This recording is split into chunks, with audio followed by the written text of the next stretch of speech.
नमस्कार, महाराष्ट्र के महानिर्णय में आपका स्वागत है। मैं हूं आपके साथ प्रीति रघुनंदन। महाराष्ट्र में पुण्य श्लोक अहिल्या देवी होलकर किसान कर्ज माफी योजना 2026 का कार्यान्वयन ऑनलाइन माध्यम से तेजी से किया जा रहा है। 16,96,000 पात्र लाभार्थी किसानों की पहली लिस्ट जारी कर दी गई है। इनमें से 13,48,000 किसानों का आधार प्रमाणीकरण पूरा हो चुका है। आधार प्रमाणीकरण के दौरान आने वाली समस्याओं को दूर करने के लिए एक स्वतंत्र कार्यप्रणाली निर्धारित की गई है। लाभार्थी किसानों को जारी की गई लिस्ट में दिए गए यूनिक नंबर के साथ नजदीकी आपले सरकार सेवा केंद्र में आधार कार्ड और बैंक पासबुक्स लेकर जाना चाहिए। लिस्ट में दिए गए यूनिक नंबर या आधार नंबर के माध्यम से एग्रीस्टेक पोर्टल पर ऋण से संबंधित जानकारी देखने के बाद स्वीकार्य या अस्वीकार्य का विकल्प दर्ज करना है और उसके बाद बायोमेट्रिक सिस्टम द्वारा प्रमाणीकरण किया जाएगा। अगर एक उंगली का निशान मैच नहीं होता है तो किसान को अलग अलग उंगलियों से कम 3 बार प्रमाणीकरण का प्रयास करना चाहिए। इसके बाद भी अगर प्रमाणीकरण न हो तो सेवा केंद्र संचालक के पास प्रमाणीकरण संभव नहीं है का विकल्प मौजूद होता है। तब सेवा केंद्र संचालक अपनी उंगली के निशान के द्वारा आधार प्रमाणीकरण की प्रक्रिया पूरी करेगा। ये प्रक्रिया पूरी होने के बाद संबंधित शिकायत ऑनलाइन माध्यम से तहसीलदार के पास भेज दी जाएगी।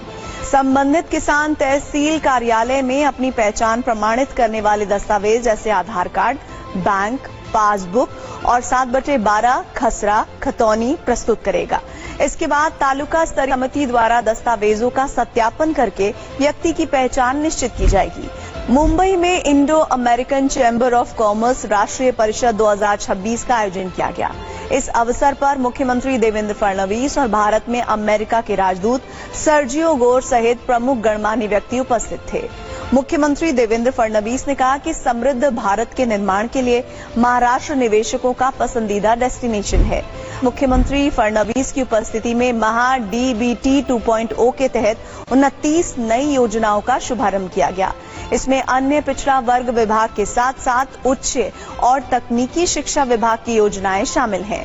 महा डीबीटी पोर्टल पर उपलब्ध योजनाओं की संख्या अब बढ़कर 105 हो गई है।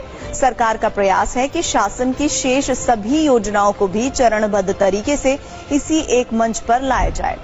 महाराष्ट्र के मुख्यमंत्री देवेंद्र फडणवीस ने कहा कि नशे के दलदल में फंसे युवाओं को अनुभूति के साथ बाहर निकालने की जरूरत है।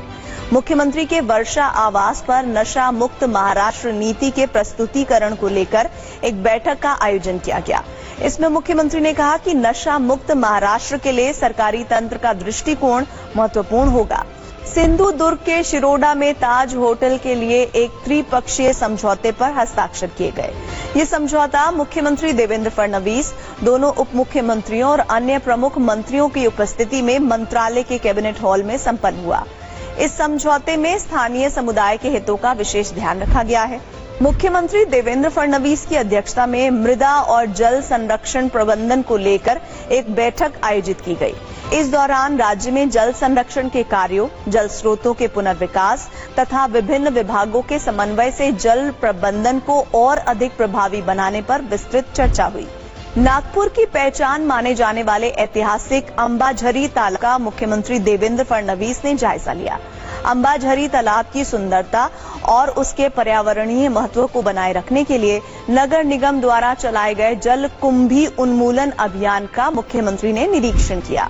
महाराष्ट्र के उप मुख्यमंत्री एकनाथ शिंदे ने बुल्ढाना के सिंदखेड राजा शहर स्थित राजमाता जिजाऊ के स्मारक के लिए नगर विकास विभाग की विशिष्ट योजना के तहत 50 करोड़ रुपए का फंड देने का निर्णय लिया है।